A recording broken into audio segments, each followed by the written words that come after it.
Hello everybody! Today we are going to talk about connectivity, Biconnectivity, and if we will have time for strongly connected components, algorithms. I will start with connectivity, and it will be a little bit of painful to understand what's happening there. Okay, so we're starting with connectivity.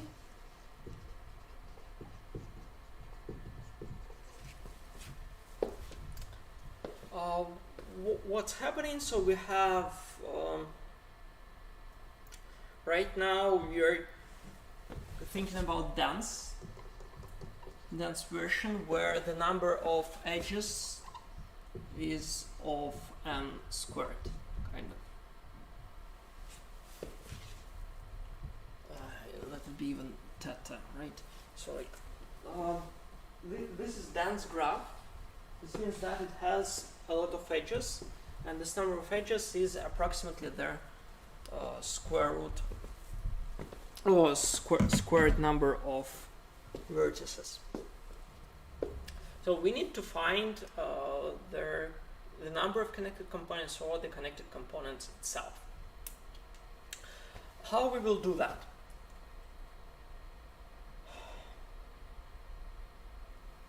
So suppose we have a super graph at some moment of the computation.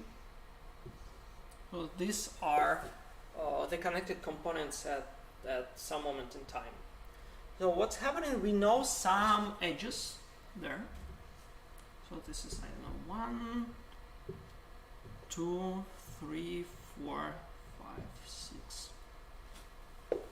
And we have edges there. So what we're going to do, for each connected component, we know all the edges that are coming outwards, and we say, okay, I will say for each guy, for each connected component Ci, I will make an outcoming edge to their color, to their smallest color.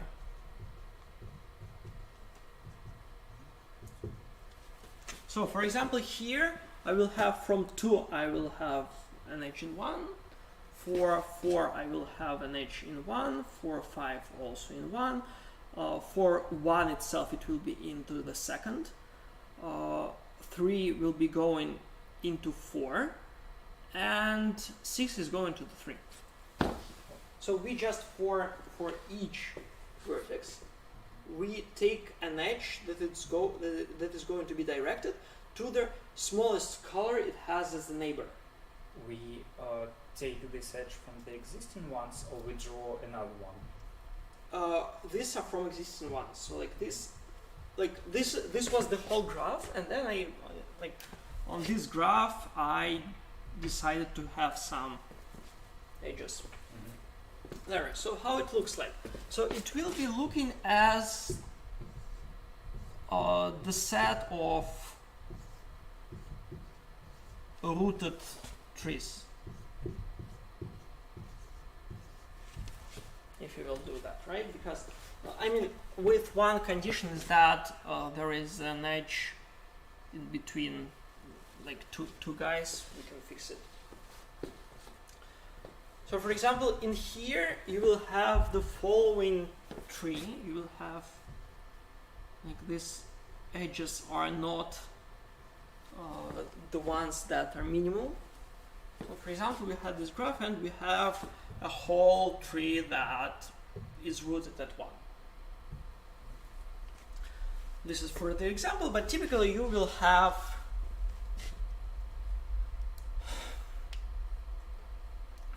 this type of graph after when you have like one edge like this.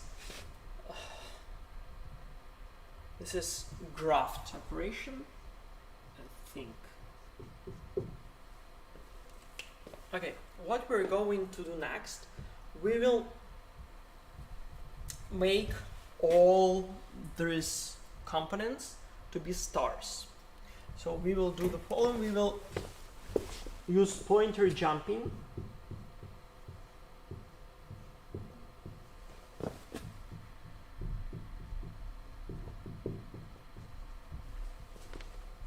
So what's happening there? So we have, for each guy, we know its parent here. So, and if we have an edge to their larger child, then like we will do to itself.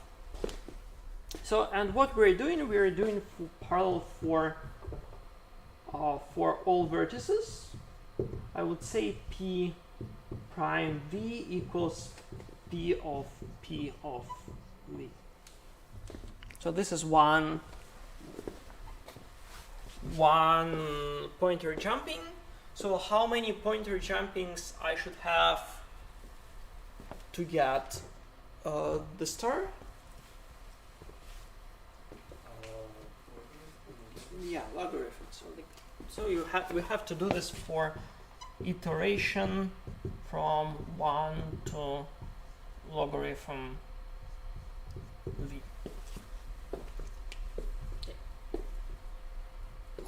Why do we need the density of the graph? It is pretty important, will be right now. So we are given, like since the graph is dense, we are given an adjacency matrix.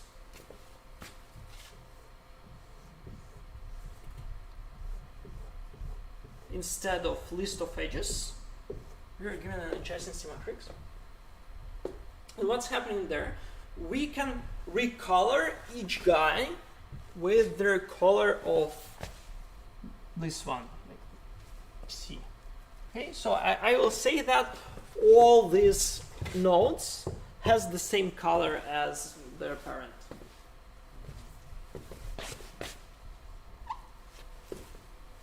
So we will have this C, like,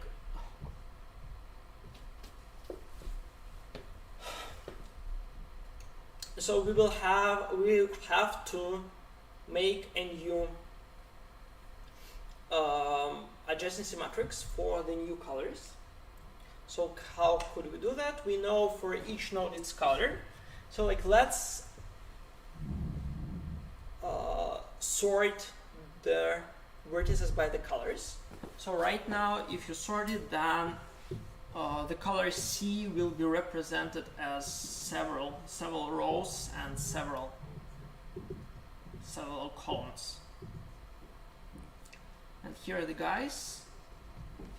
Thus, there is an edge between color X and color Y if there is at least one there, at least one edge in this here. So like we transform it either to 0 or to 1 to build a new where there is only one row and one column for each color. So the new matrix has less columns and yeah, rows. Yeah. So that's the question though. So we have the graph of size n and 1, okay, and there we have like how many colors there will be.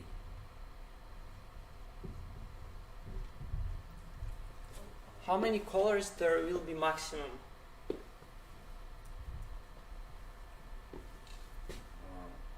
Maximum? Yeah, so we had n1 vertices, and then how much colors do we have there? In worst case, yeah. How much colors do we possibly can have after this grafting procedure? Well, if you forget about density, probably it's the number of super vertices. If there is no edges between these big vertices. I mean, if there are no outgoing edges of the graph, then we can throw it away. If there are no edges. One more. Yeah. Initially, we looked at condensed graph or at initial graph. At the start, we were talking about initial graph. Yeah. So there are no super vertices. There are no super vertices. There are just vertices, right? So we have like this is the first step. Let the number of vertices there n1. How many super vertices we will have after this operation?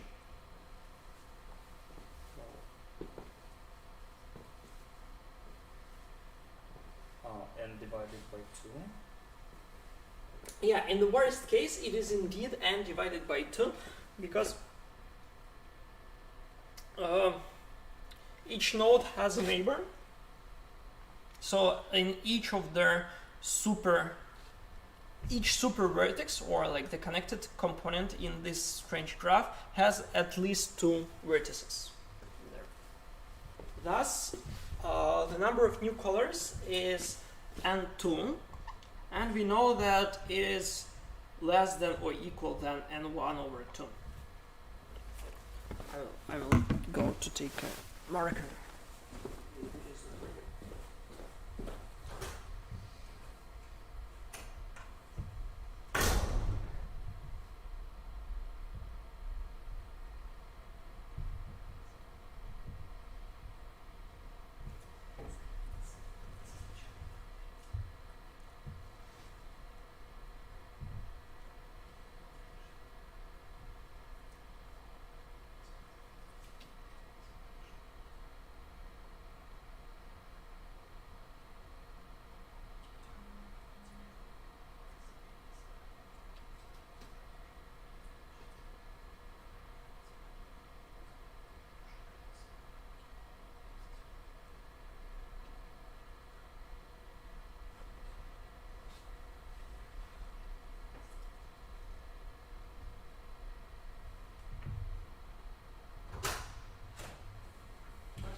One more question. Yeah, sure.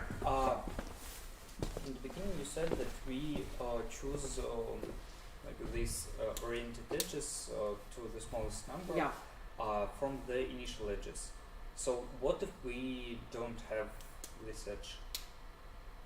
I mean, if we don't have an edge from the vertex, then it is already a separated connected component, and we throw it away if it doesn't have any edges there. So what if it doesn't have outgoing edges? The graph is not directed. So Initially, we we are solving the connectivity. I'm just choose the direction when I choose an edge. The graph itself is undirected. Okay, we initially throw away all vertices that Without edges outside. without edges. Yeah. Okay, fine. Yeah. So we will like we had this graph with n vertices and 1 vertices to be more precise, and then we got the new super graph with n2 vertices. So let's calculate their complexity of the algorithm though. So for each super vertex we find the minimal neighbor for each guy. What will be the complexity? So the first step, find pi. We can do it independent for each vertex. Mhm. We just look all the neighbors and get them. Okay, so what will be the So complexity? first, its work is n plus n. Now we work with nothing plus n. We are given adjacency matrix. We are not given their list of So edges. n squared. Yeah, so it is with the work it's often squared, N plus and in span what it be? is Prandtl log squared. Okay, I don't care, so it's polylog. It's actually two nested befores. Yeah, but I really don't care. It's the B. Okay, so we found pi. Pointer jumping. So it has logarithm iterations, and we do this. So what will be the complexity for pointer jumping.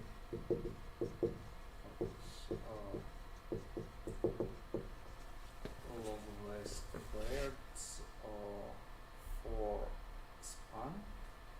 And log for work. Okay, yeah, and log n for work, and of, yeah, that log squared, I guess. Squared of n span. Okay, good. And the third that we have, we need to make a new adjacency matrix.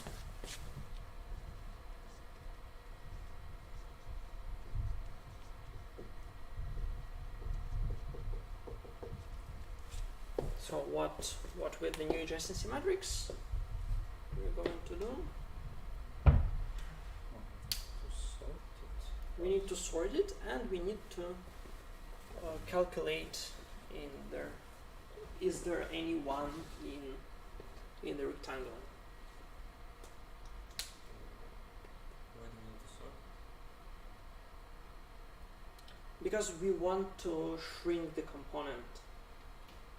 We want to know like how it is done. Like you have their nodes there, then you make a super vertices, and then after that you have to rename the super vertices for the new colors, like from 1 to and 2.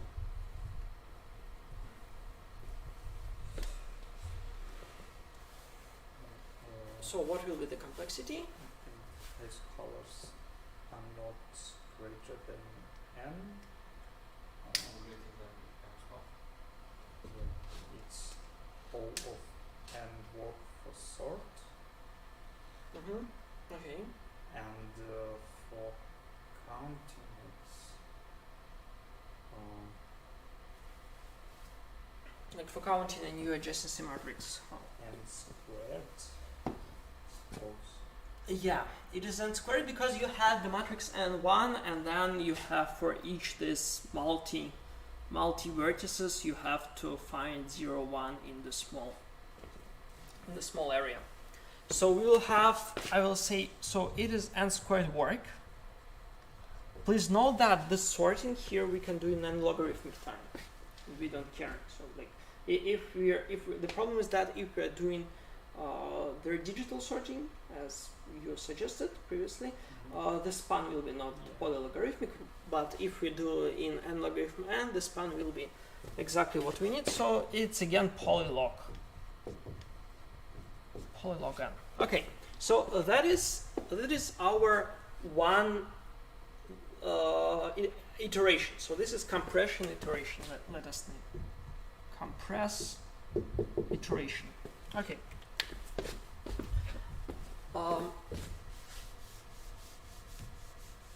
Let's calculate the total complexity of the algorithm now. So we have, at the beginning we have n, then, so we have, at the beginning we have n vertices, and after one compression, how many do we have? Most half. Yeah, at most half. Then the next one, yeah, n divided by 4, and so on. Okay, so what is with complexity? We by the way, we haven't discussed the total complexity. The total complexity will be, I think it's obvious, of n squared work and of poly log n span. I think that is clear right now. So let's calculate the work. The work is n squared plus n squared divided by 2 squared plus n2 divided by 4 squared plus etc. It appears that this complexity will be of n squared. I hope this is clear. And the span, how many iterations do we have? Compression iterations. Log. Yeah, so like the span is of poly log n.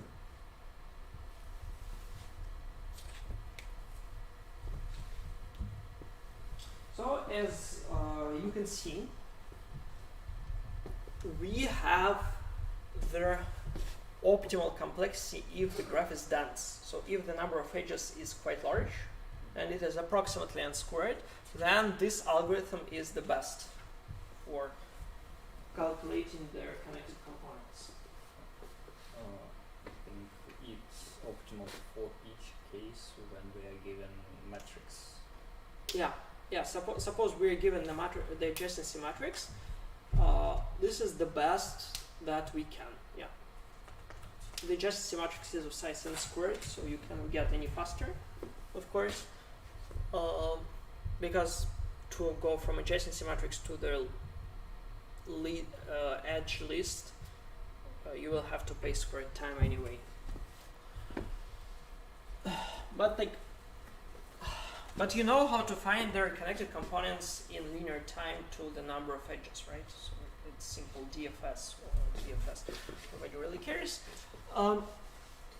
Let's try to do an algorithm the best as we can, but it will be a little bit complicated right now, and it will not even be optimal, unfortunately. We will be talking about optimal algorithm for connected components like later, but right now we're considering this one. Let me give me a pseudocode. Okay. So the algorithm will consist of two steps.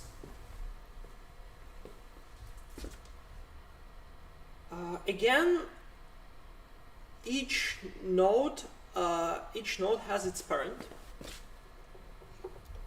So each node has its parent. So we have this guy is, if it is u, then it is p of u, and this is pp of u.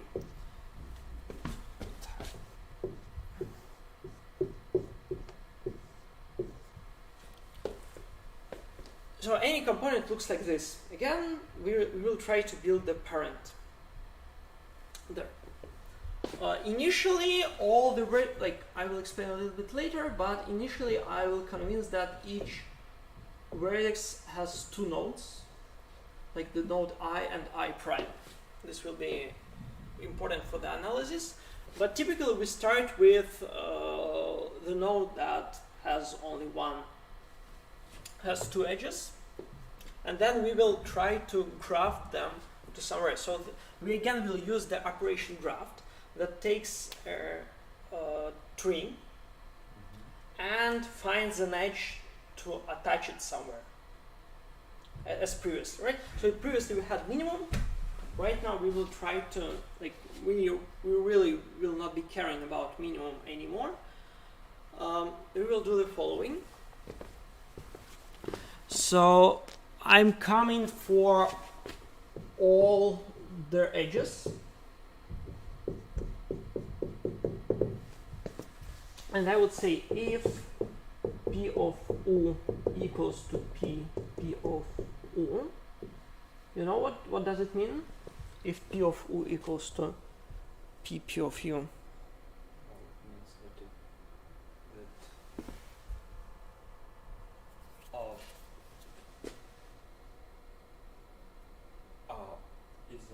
Is the root or something? Yeah, is the root or the guys on the right below it.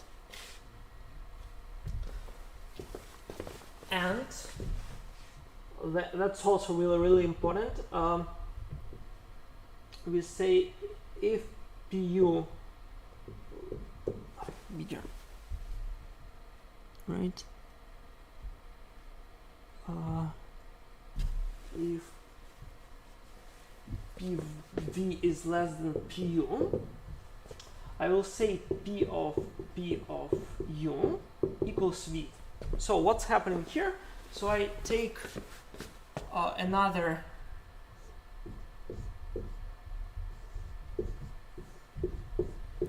so I look over all the edges, And I will take the edges that are going from here to some vertex V in other subtree. That. So we have V here. Then I would say that I take the parent of V and attach this tree here.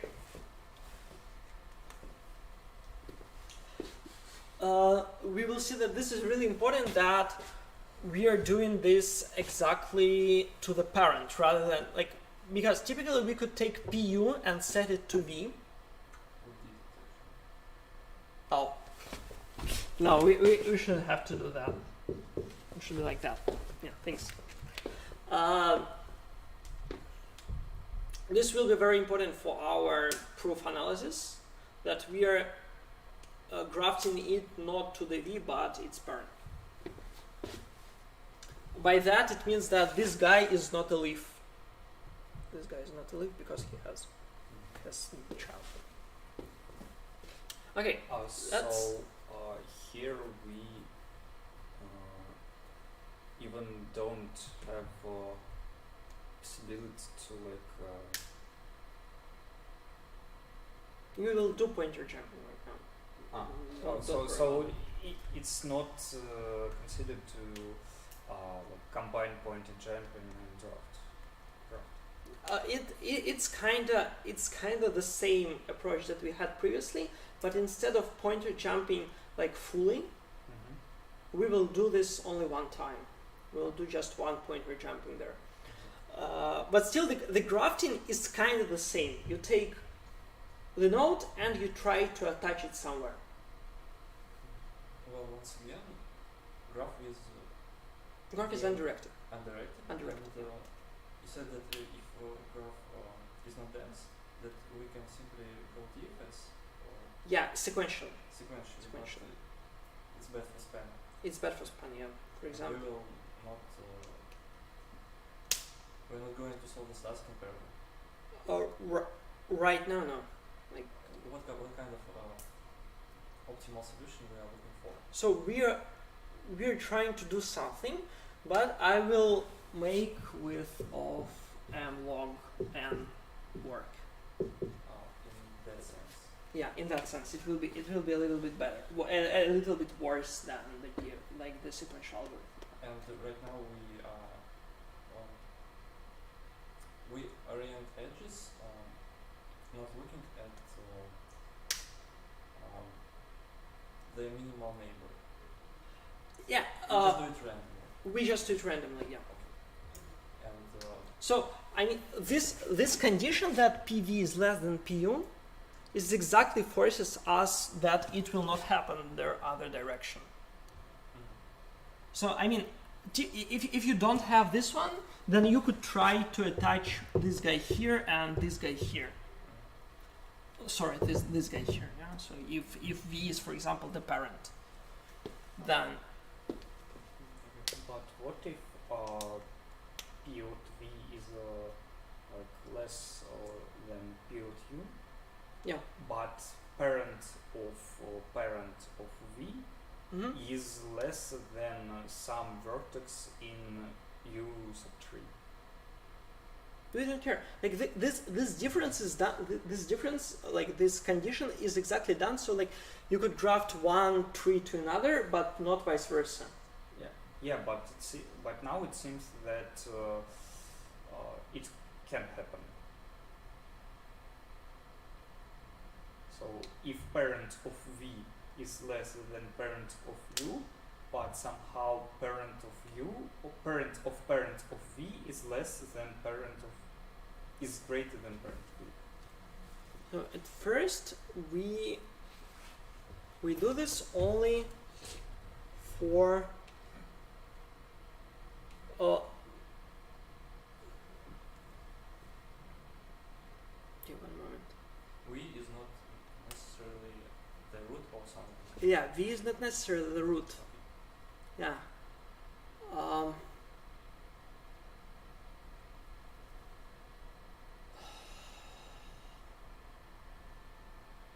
So I'm thinking that you're trying to do that if there is this edge, right? And there is another edge here. For example. Let's think a little bit about that.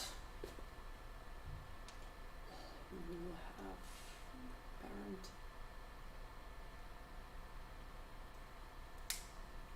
So the problem is that as we are doing this in parallel. Oh yeah, sorry. We always do this if Yeah, but we do in parallel, and probably In parallel. this assignment will not happen before if in another thread. yeah, but there is no problem, right? We can have here p prime equals to p, and there I will have like that. So I can always use the array to store it. Yeah, So- I mean that The problem here is the following, that you can try to graft both subtrees to each other only if they have this edge.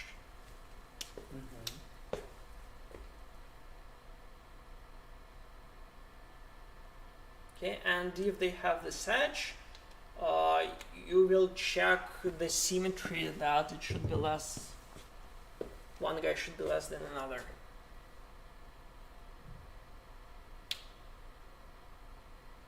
So, possibly, like, one moment.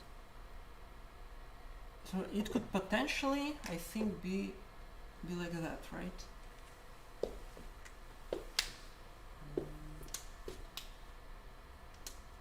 It can be like that, right? It's there's the same situation as before, just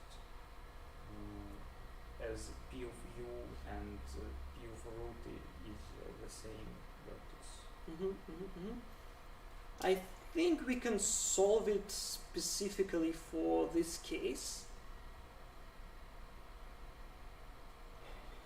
We just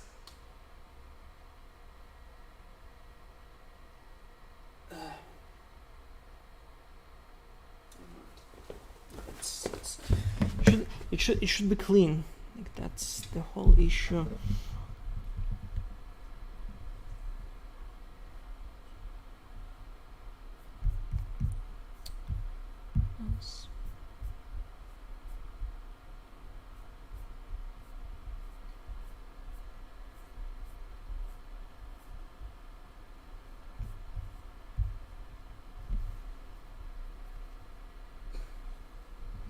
Maybe we can leave it for a while because to see a wall picture.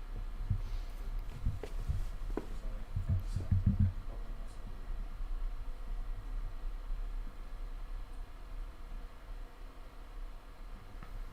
Oh no.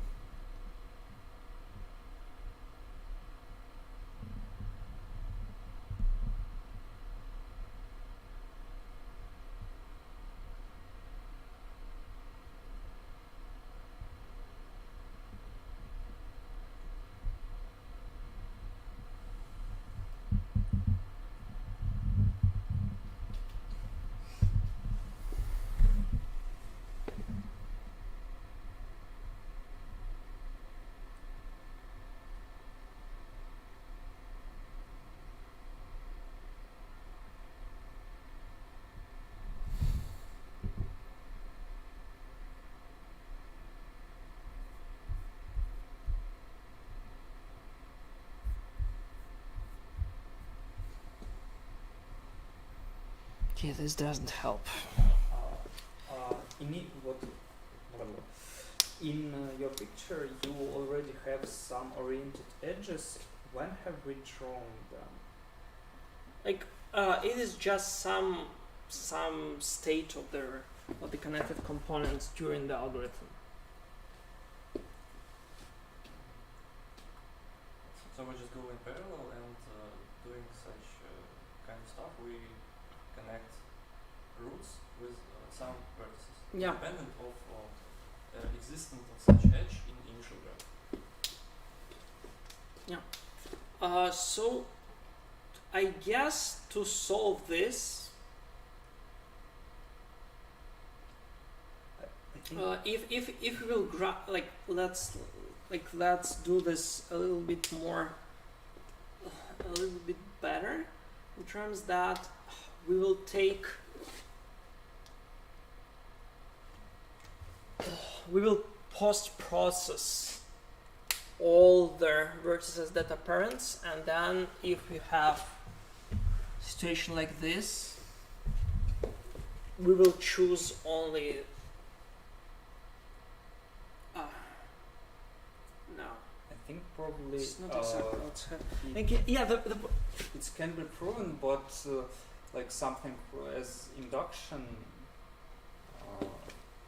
because it seems if we have such state, then some conditions will not allow us to draw like a reversed edge. But right now I can't formulate it. there is I mean the problem is worse. So like that, this guy can be considered here.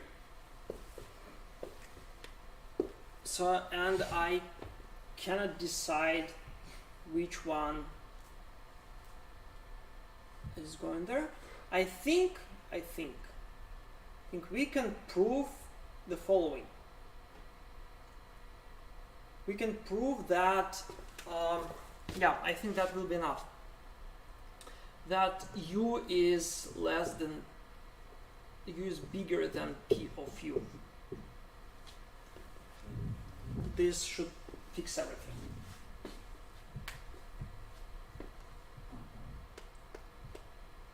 It can be proven pretty easily. Like we want to prove that each parent has smaller value. Like when we attach the vertex U to the V, we know that the parent is less. The new parent will be less than the previous one. So we will attach it properly. So yeah, we need to have this condition for that, and then everything seems fine. That's an interesting question. Why in there they don't talk about that, but still probably they have this condition. Yeah, I know. Okay, so but I agree if we prove that each node, all the parents of the node are decreasing.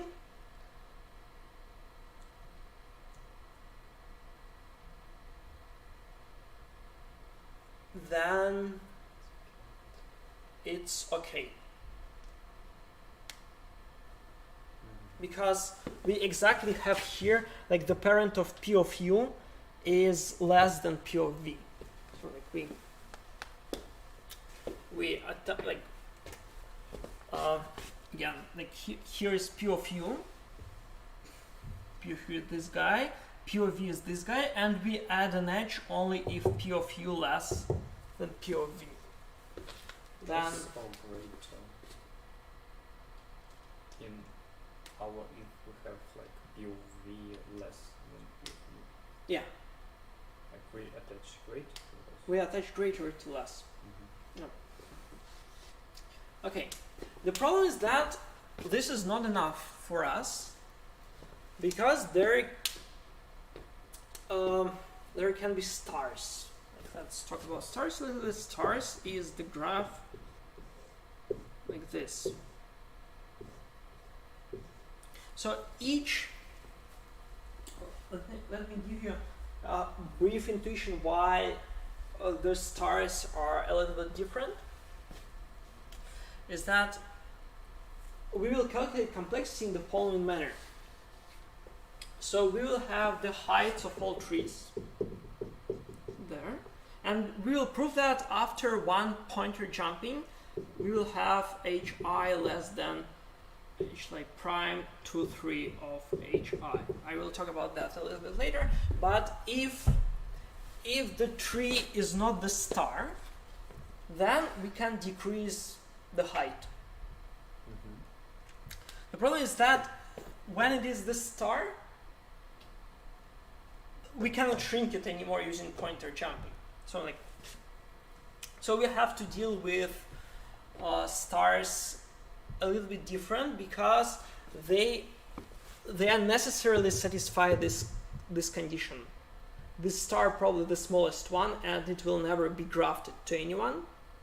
But we need all the stars to be grafted somewhere if it has their outgoing edge. Why are they smallest than anyone? That's possible. Ah. I mean, that's possible that all of their identifiers are much less than everyone. Then around there, then this guy will never be attached to anywhere. But probably we will attach something to the star. Yeah, but if all our graph is almost no, that's the homework. Sorry. Yeah. So you have to prove that if you don't do this, then their complexity will be worse. So what to do? What to do? So we want to graft each rooted star somewhere. We don't care where. We don't care where. So we go for P4 UV in E. We say that if U is in star,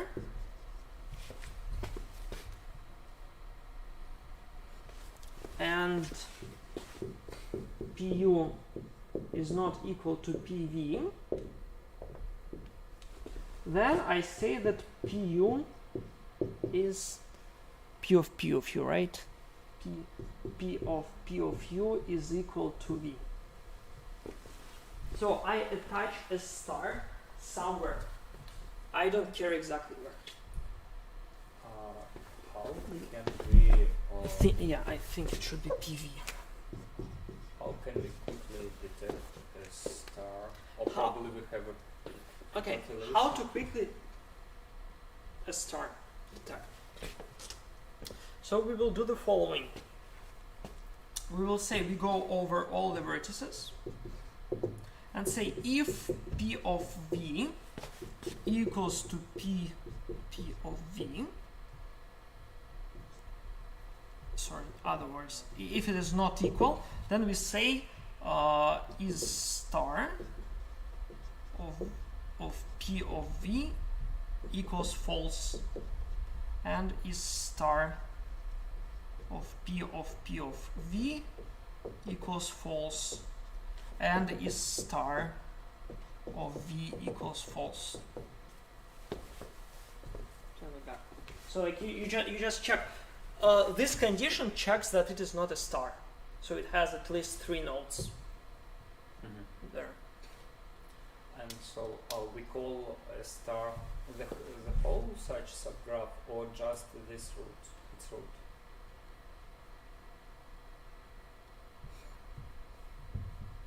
The whole.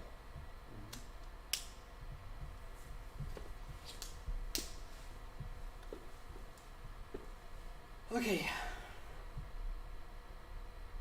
So we check that, of course, yeah. So like we have to talk about that separately.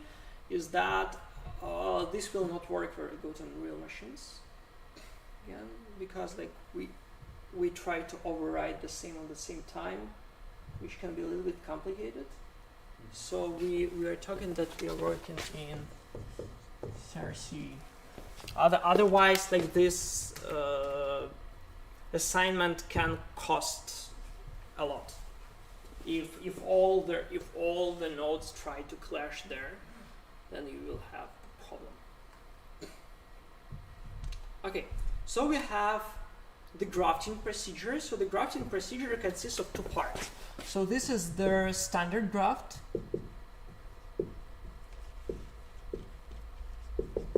and this is star graft. And then afterwards, like when we already understood that U is a star, we will do this. We will go, and the third is pointer jumping. So we just go for P4 V in V. We say that P prime of V equals to P of V. Okay, we just do one pointer jumping. Like previously we had, like in the previous algorithm we have until everything becomes a star, but right now we don't care. We just do one iteration of it. That is why we have the roots and stars separately, because they cannot shrink further. But when you attach it somewhere, it kind of this will be affected by in the theorem itself. So like let's prove that that the whole algorithm needs logarithm number of these 3 steps. So we have standard graft, star graft, and pointer jumping.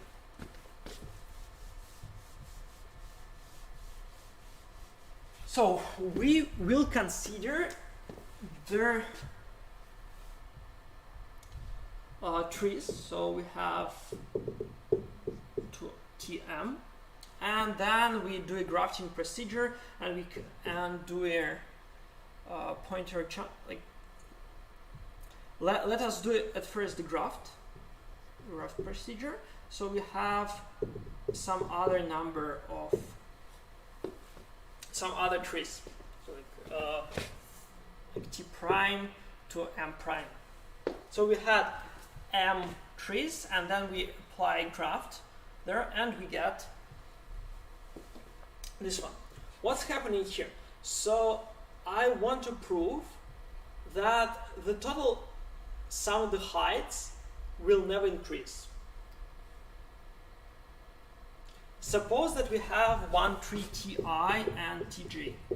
This is, by the way, exactly explaining why we are linking to the parent and not to the V itself. So you will have, so this is the Tj, this is Ti. The problem is that if V is the leaf, then if you attach that, your new tree will have the height HTI plus HTJ plus 1. Unfortunately, because like the height here, and there is one edge there.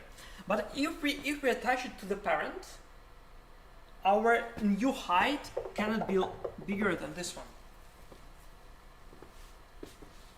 So this means that by the graph procedure, the sum of the heights is not worse than previously. Okay, and then we do pointer jumping. Please note that after that there are no stars. Like after this graft there are no stars, because if there is a star, then it didn't have any outgoing edges by which we could connect it.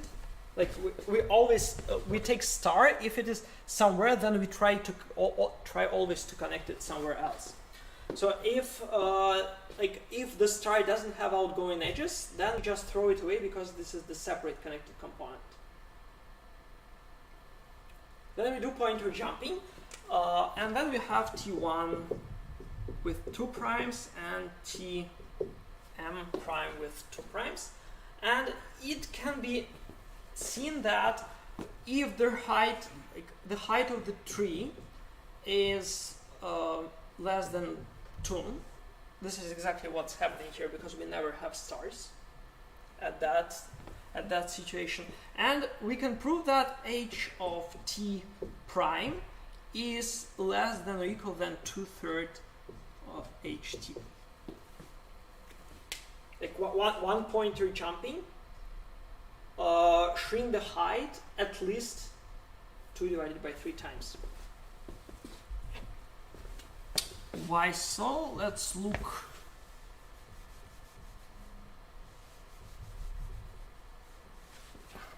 So what's happening there? We have a tree.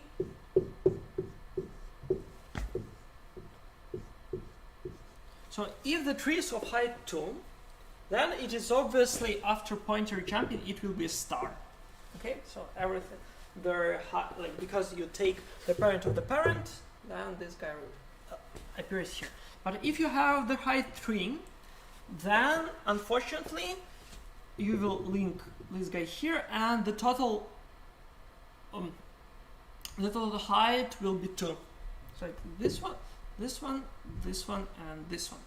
But if you continue to do this level by level, like you see here, the next one, then it will be connected here, and the more nodes, the closer to 1/2 it is, because like we kind of shrink their height by 2. Typically, the only the corner case is that when the height is 3, it comes to the height 2.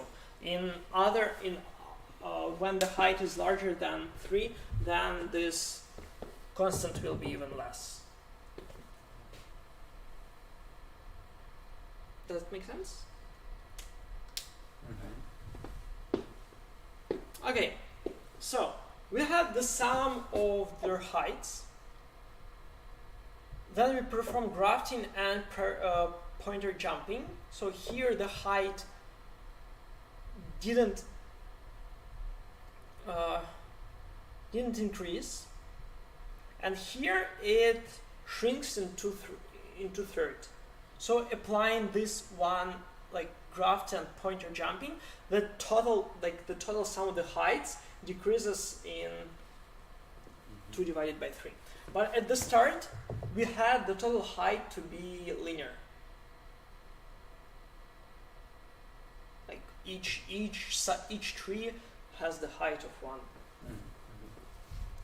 And thus, if we always divide it by multiply by 2/3, then in logarithmic number of steps you will get there only stars there, which we will throw away.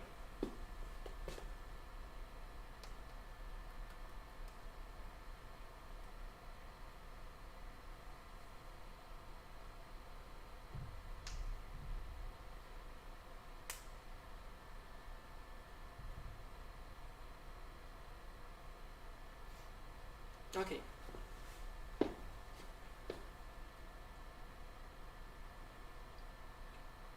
That's it. Then let's calculate their complexity. So, yeah. So sure. we have, in the end we have only stars. Yeah. And what do we do next? You can color them pretty simply. I mean, Like you in the same way as before? Or no, we just say that each the new color is the parent, like the star parent, the star root. So it's like we already have. Yeah, we kind of already have coloring, right? Like like their parent array is exactly the new colors.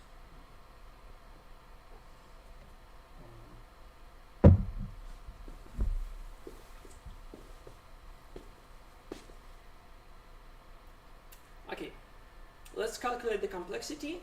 So how much their grafting works. M plus M plus M, so it's So yeah, this is all of M. This is all of M, and this is linear, right? So in total we will have one thing is all of M.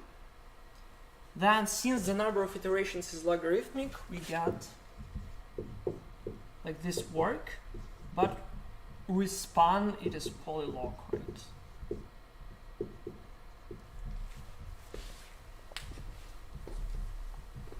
But unfortunately, again, it works only on CRCW. Otherwise, it becomes much more complicated.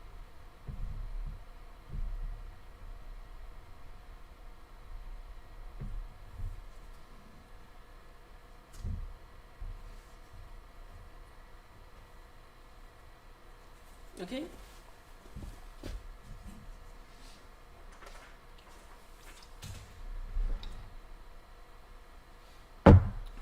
I a little bit tricked you in the point of the star graph, because like to understand that it is a star, it is not enough to point like 3 parents. You should also check whether the parent is the star, because it can be like that.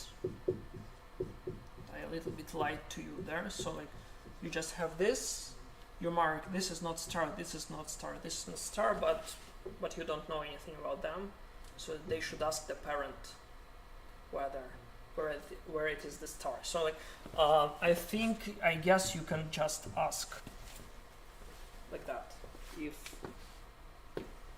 If P of U is the star, then what if we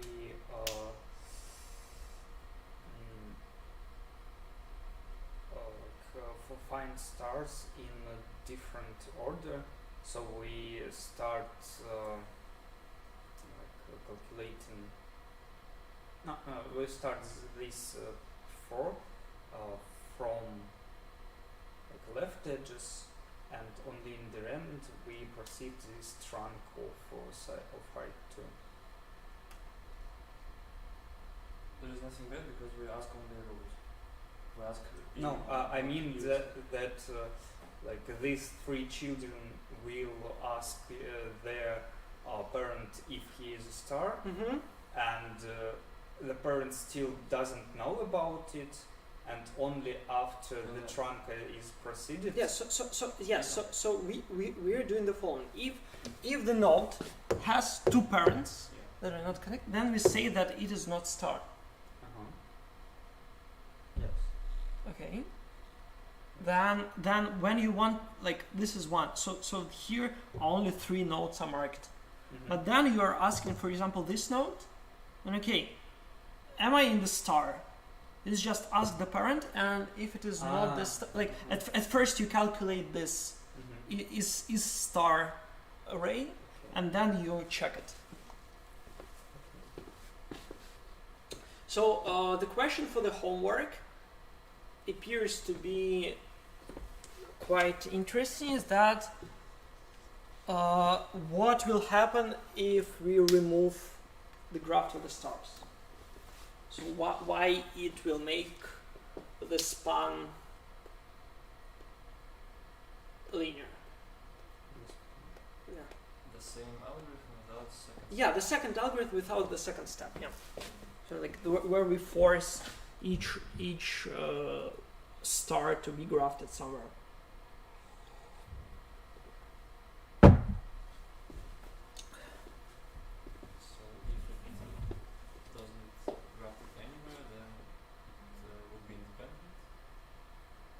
No, it still can have an edge, but that doesn't satisfy this condition.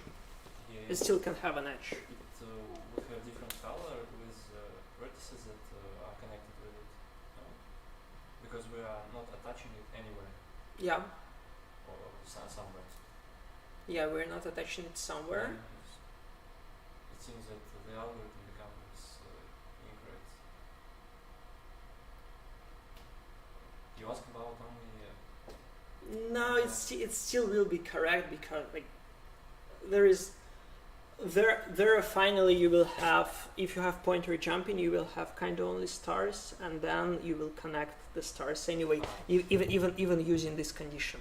Okay, but they kind of the number of these rewires will be like pretty large, the number of iterations that we need to do. I already give a hint. You mean that after all the steps are done, we can have multiple stars that are not connected with our edges, but were connected in initial graph, and we need to check it? Not exactly. So I claim that if I remove the second step, the algorithm will still be correct. But probably it will require more. But it will require more iterations of this. So the question is, the sense of the second step is to attach star somewhere. Yeah. If we don't do it, then stars that appears early wouldn't attach anywhere. And They will attach at the end. when?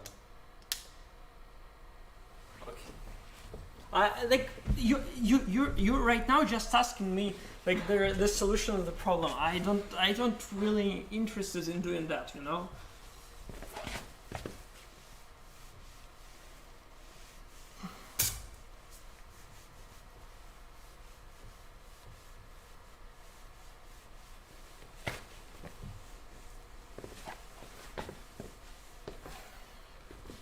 Okay, so this is for the connectivity. We will be talking about much more complicated algorithm, but in high level details later.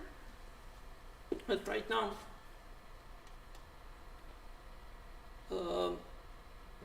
we really don't care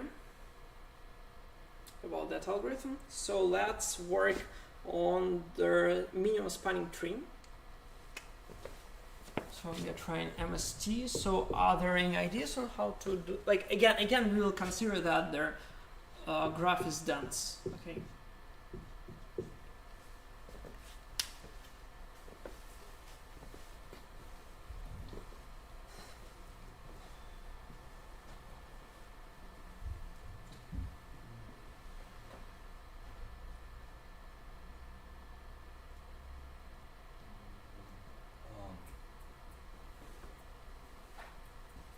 So like previously, again, like let's move on their algorithm that was the first one, not the second one, since we had their dense graph, we have lots of edges.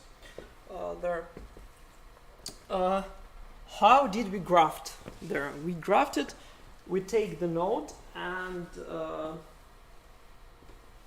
take their edge that is going to the smallest neighbor. Like, do you remember how to do this for minimum spanning trees? What we should do? Yeah, do you remember? Yeah. How? We just go in parallel and see all our numbers. No. I mean, What do you mean? I mean, in the connectivity algorithm, we attach us to any like to the node with the smallest identifier. Like what we should do in the case of minimum spanning tree. Kind of choose the lightest edge. Yeah. Like there is like a Boruvka algorithm, I think, where you have the nodes and for each of the node you just take the minimum edge that is going out of it, and this will be there. Like for example here, so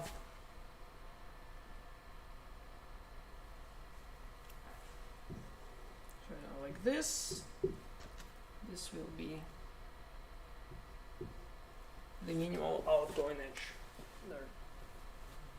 So again, everything is almost the same. So what we did there, we take a graft operation on everyone. Then we did pointer jumping, and then we did recalculation of their adjacency matrix. So how would you do recalculation this time? In the same way, we start considering all these connected nodes as one big node, Mm-hmm.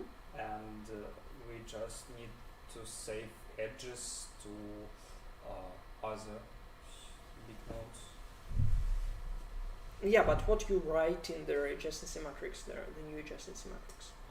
The minimal weight of edge. Yeah. What Like we had adjacency matrix, then we sort all the colors, then we will have sort all the colors, then we have like this multi-row, multi-column sizes, and then into X, Y, you just find the minimum in this rectangle. we can do this using like reduce or anything else in logarithmic time. So this is the same as to find whether there is one or not, like exactly the same. So this means that the whole procedure will be with the same complexity. So we know how to build minimum spanning tree in faster way. Okay.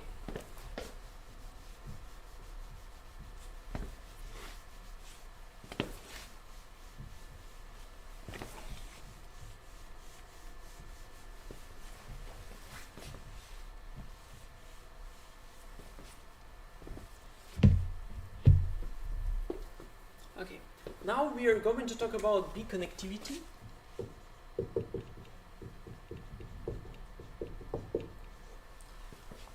Please note that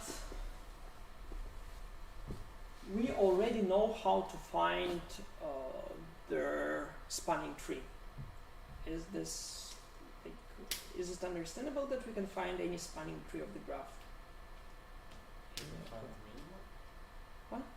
We already. Yeah, for example, yeah, we found minimal, so like we can choose any spanning tree, so we know how to do that. Then like, you remember what biconnectivity is, right?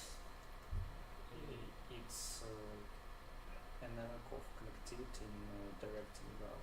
No, this is strongly connected. Connectivity. We didn't come yet to that. So I'm talking about biconnectivity. It's when we have Two paths, yeah. paths. Yeah, two paths between, cross. like UV are in the same B-connected component if they're like path from U to V and from V, two different paths from U to V.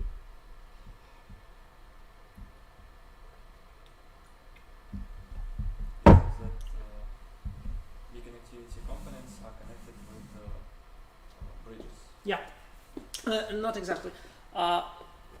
Biconnectivity is with articulation points, and the one with the bridges, it's two-edge connectivity. Like, I don't remember right now.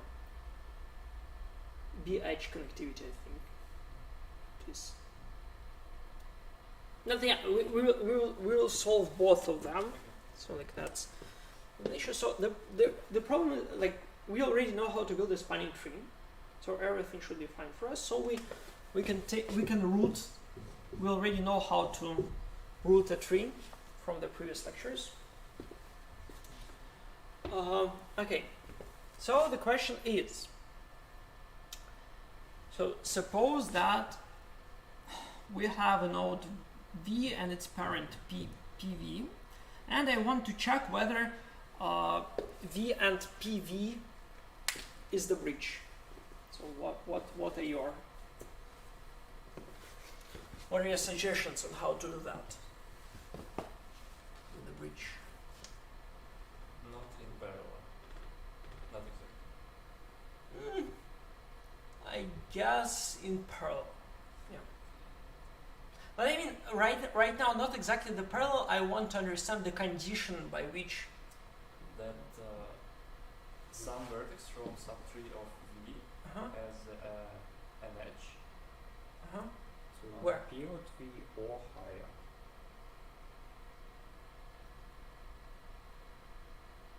Outside of its subtree. Yeah, outside of its subtree. Yeah. So like, this is the bridge. If this is not a bridge, sorry, then it is a vertex that an edge coming either to the left or either to the right. Anyway, yeah. So, the question: how would you do check that there are edges out of this tree? The check for that vertex in subtree of some another vertex is that it lies in off-cut in either circuit. Yeah, something like that. So let us write calculate the T in and T out. We already know how to do that from the previous lecture. You just put on each edge 1, and then you just sum everything. So like one for down edge and one for up edge, and then you just make a rank of that. So you know T in, T out.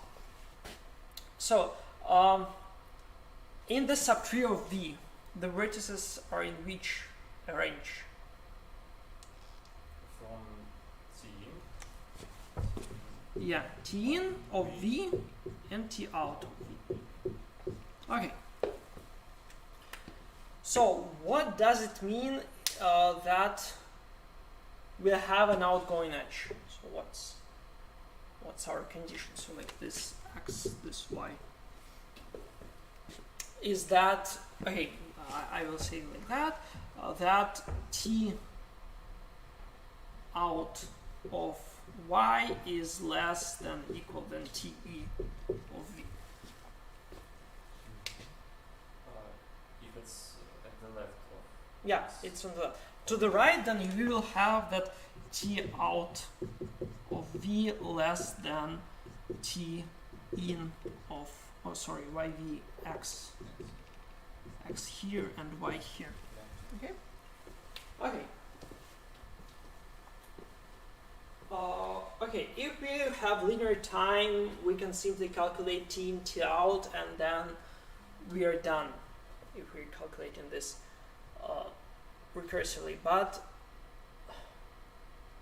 how we do it in parallel? So we know how to do T in and T out in parallel, but now we will need to calculate something on the subtree.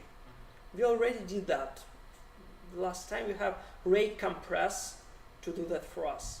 So we can calculate something on their subtree. So what we should calculate for each subtree to solve the problem?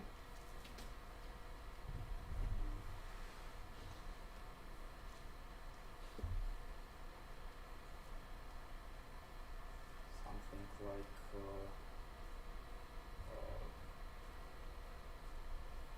minimal T out maximum T in that is reachable from the subtree. Yeah.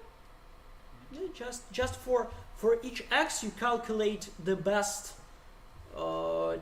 T out, like I mean the smallest T out, and in vice versa you calculate the largest T in, and then you just calculate the minimum and maximum of these guys in the subtree, and then you could say that their edge is a breach if you have like this guy's larger. Okay, cool. This is about edge connectivity, like two edge connectivity. The problem is that with their Biconnectivity, it's pretty hard to do that way, because you have to understand whether kind of like you have subtree here and where there is an edge in between there, and unfortunately here we asked for a random spanning tree. We have on the random spanning tree, so like we cannot use that. It is kind of DFS. We cannot use, so I mean there can be edges from left to the right. There is possibility for that. Okay, how to do that? Their solution unfortunately is not easy.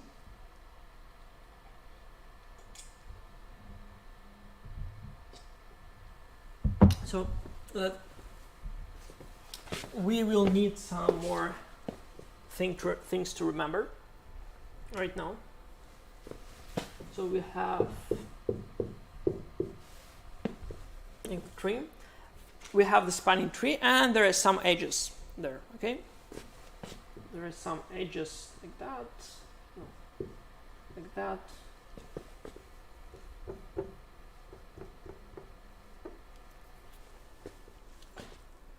Okay.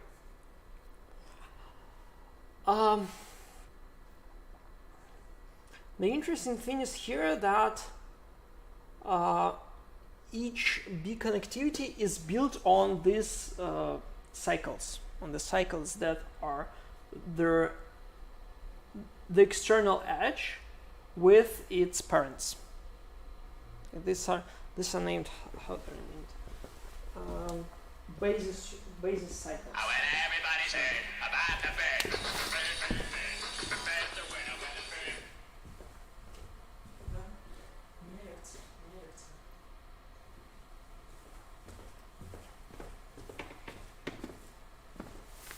Okay, we just finished with that, and the time is already.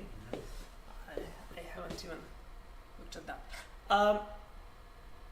So what's happening here? We could say that we could go to how to say to dual problem, where we have edges as vertices. So the biconnectivity problem is that it is not exactly about vertices, it's about the set of edges that are lying inside biconnectivity component. So you could say that for any edge that is not in the tree, these two pairs lies in one biconnectivity component. Because like this is kind of the cycle, right? So what we want to do, we want to build a similar graph. We build a dual graph where we have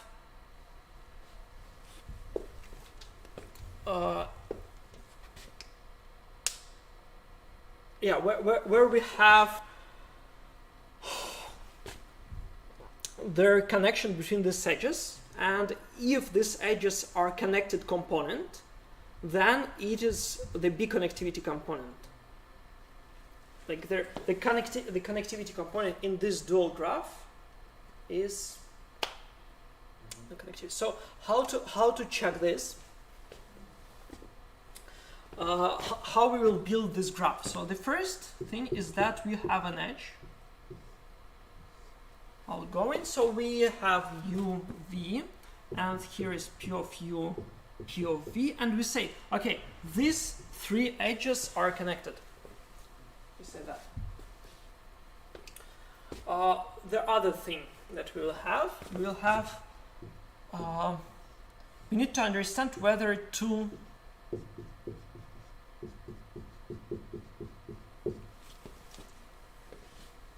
edges that are going up are connected. For that, we just need to check that everything out of V points somewhere else. Again, with T in and T out. If it goes somewhere out, then we know that this guy and this guy are on the same cycle. Okay, so we know how to build this graph on edges, and that's it. Kinda, we call the connectivity component algorithm on edges this time in this strange graph, and we will get exactly what we need. The question though, how many edges? So we had m vertices and m edges. So, and now we will have m vertices. And how many edges do we have in this new graph?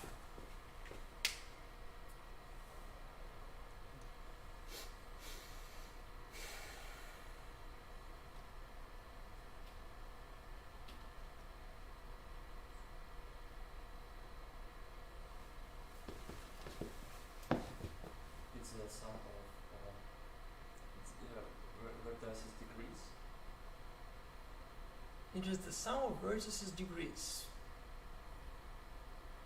Okay, that's reasonable. And what it is? Also m. Yeah. It is all of m edges. You can name them. Yeah, maybe I don't really care. I'm telling that it's just constant. Why so? Because each edge that is not in the spanning tree, it has only two edges out of it. It has only 2. Which like U parent U, this guy UV and VPV. And for each node inside, we have not more than exactly degrees of PV. This guy, so there cannot be more. Like, kind of, it's even better. We have an edge VPV, and it can have only one connection up, which is to the PV PPOV. Thus, it will be M, 2 times M plus N, something like that. And then we call the connectivity algorithm, and it tells us what are the connectivity components.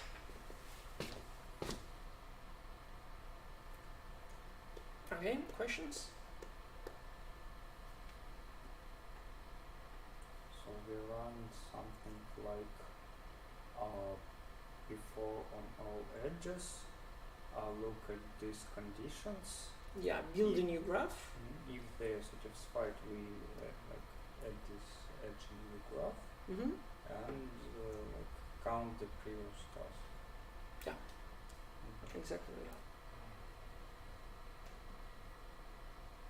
Yes. In a couple of words, we create a dual graph and solve task of connectivity. Connectivity. Yeah. The simple connectivity Yeah. by Biconnectivity. Or two-edge connectivity, it's not for us. Just connectivity. Simple connectivity. Yeah. And connectivity components in dual graph is Biconnectivity components in initial. Yes. Like because you draw this only when there is a cycle there. So each you always have the cycle there, but sometimes you can have like the cycle that is adjacent to it, and it will be still connected there because like you will have the edge that is on that cycle. So kind of okay. So each connected component in this graph is represented as their union of basic cycles, right? And you connect all their edges in one basis cycle. So this is just the union of them. Okay. Questions, suggestions? And we can do it, build a dual graph in parallel for They are pretty fast. linear out of edges. Yeah. Like I mean, these edges are very simple. These edges are a little bit more complicated, but we already did this for two-edge connectivity. Like it's the same. And in this second case, we draw an edge only if It goes out of the PV. So you have their sub-tree somewhere there for PV, and if we have an edge outwards of it, then we add this. Add this edge between the two neighboring edges.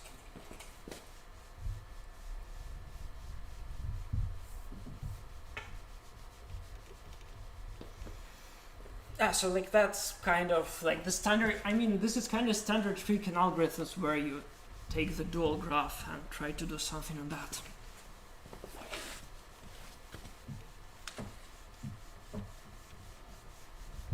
Okay. So there is only one task for the next lecture.